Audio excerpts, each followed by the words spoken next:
Hi guys! Another day, another property na naman ang isi-share ko sa inyo. But this time, we're here in the office of the developer where Sir WC acquired property for contract signing and officially reserving the unit.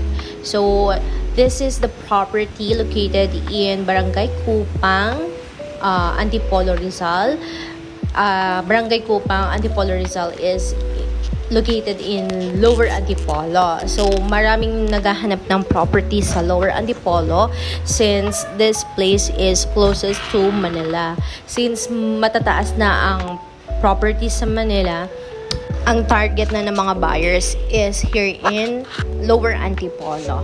So, itutur ko muna kayo sa bahay.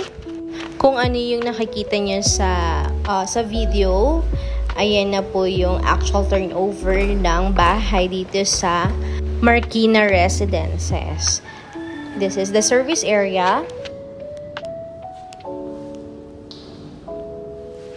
Kitchen without cabinet.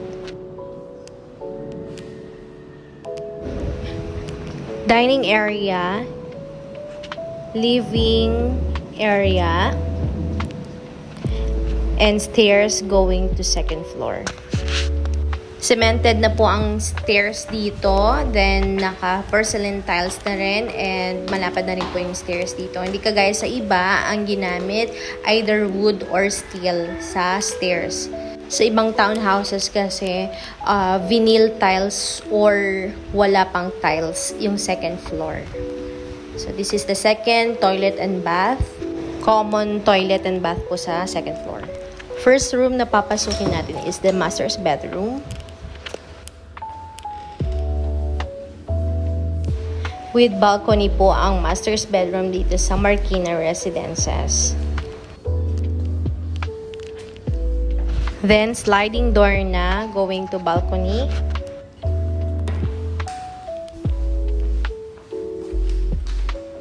Next, the second bedroom. Ayan, spacious na rin ang second bedroom. Sliding window na rin sa second and third bedroom. Then, the third bedroom. So, malalaki naman yung bedroom dito sa Marikina Residences. And even the hallway po, malaki na rin siya. Or malapad. Hindi kagaya ng iba na medyo makikitid. Tapos dito sa my stairs, merong window na pwedeng pumasok yung natural sunlight. Then, paglabas, ito na yung kalsada. So, malawak naman din yung kalsada and this is the car garage po ng every townhouses here in Marikina Residences.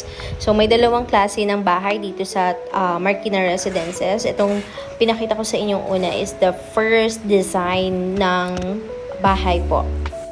And overlooking subdivision na rin to, si Marikina Residences. Bale, ito pong nasa kabila is yung second design ng bahay. And kung mapapansin nyo po, iba rin yung color ng bahay. So, may distinction naman siya. Kahit sa loob ng bahay, iba rin yung design, pero 3 bedrooms pa rin. Right now, nandito kami sa block kung saan naka-acquire si Sir WC ng bahay.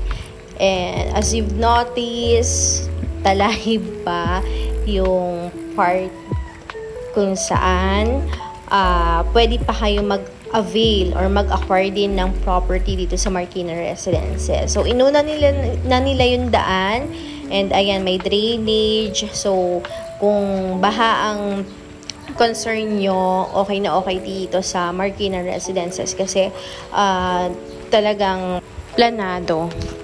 Kaya kung naghahanap ka rin ng house and lot na malapit sa Manila na okay pa yung price, ayan, direct contact me habang may pre-selling pa po dito sa Marikina Residences.